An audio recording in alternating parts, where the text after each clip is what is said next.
আসসালামু আলাইকুম বন্ধুরা, নতুন বেকারস আপুদের জন্য খুবই গুরুত্বপূর্ণ একটি ভিডিও নিয়ে এসেছি। আর হ্যাঁ, ভিডিওতে দেখে বুঝতেই পারছেন আমি আজকে কি দেখাবো। হ্যাঁ, এখানে একটি কেকের বক্স আমি তৈরি করে দেখাবো।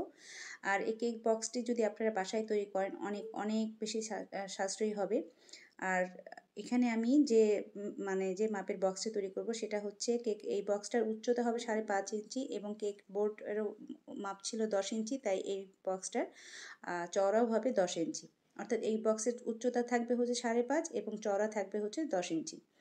আর যদি আপনারা স্কোয়ার শেপের বোর্ড নেন, মানে কেক বোর্ডটা যদি স্কোয়ার শেপ হয় তাহলে কিন্তু আপনার 1/2 ইঞ্চি এক্সট্রা নেবেন চওড়া।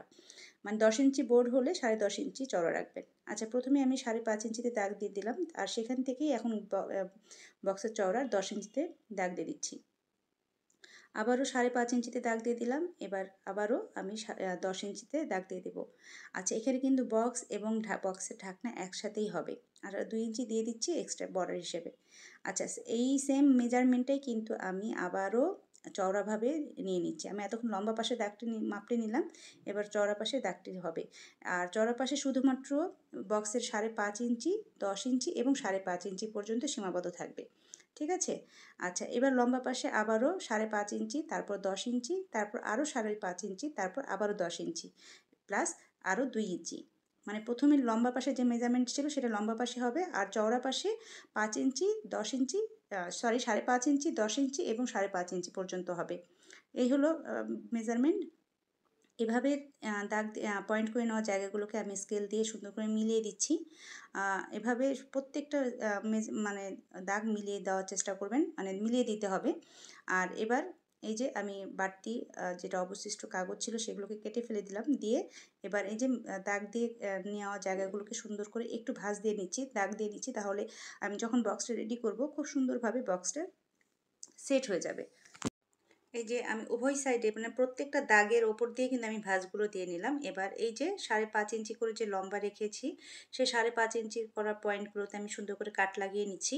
আর কিভাবে লাগাচ্ছি এবং কোন অংশে লাগাচ্ছি ভিডিওতে একটু মনোযোগ সহকারে দেখার ট্রাই করবেন। এই যে এই অংশগুলো কাটা হয়ে গেল। এবার আমি ঢাকনার অংশে, অর্থাৎ বক্সের যে ঢাকনাটা হবে সেই ঢাকনার অংশের কাগজটাকে কেটে নিলাম। এই যে দেখুন আমি কিভাবে কাটছি আর কোন অংশটা কাটছি একটু মনোযোগ সহকারে দেখবেন। এই কাগজটাকে কিন্তু আমি ফেলে দেবো না, এই কাগজটাও কিন্তু আমি কাজে লাগাবো। এবার এই যে দেখুন ছোট করে কাট লাগিয়ে নিচ্ছি। এই যে অংশটা মানে পিন আপ করে নিলেই কিন্তু আমাদের ঢাকনা রেডি। খুব ইজি একটা প্রসেস, যদি একটু মনোযোগ সহকারে দেখেন, একবার দেখে যদি না বোঝেন অবশ্যই চেষ্টা করবেন 2 থেকে 3 বার একটু রিপিট করে দেখার।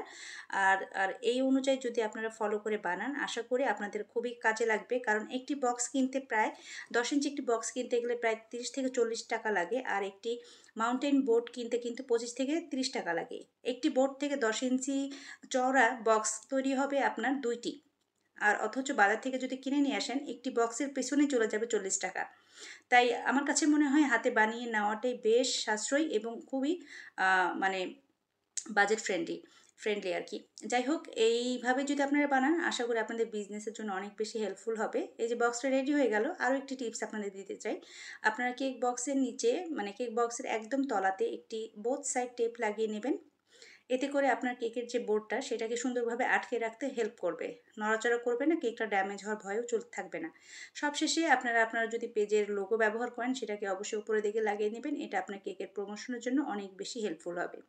তো এই ছিল আজকের ভিডিও। আশা করি আমার আজকের ভিডিওটা নতুন বেকার সাপোর্টদের জন্য অনেক বেশি হেল্পফুল হবে। যদি ভালো লাগে আর যদি একটু উপকারে আসে মনে করবেন তাহলে অবশ্যই শেয়ার করে টাইমলাইনে রেখে দেবেন। ধন্যবাদ।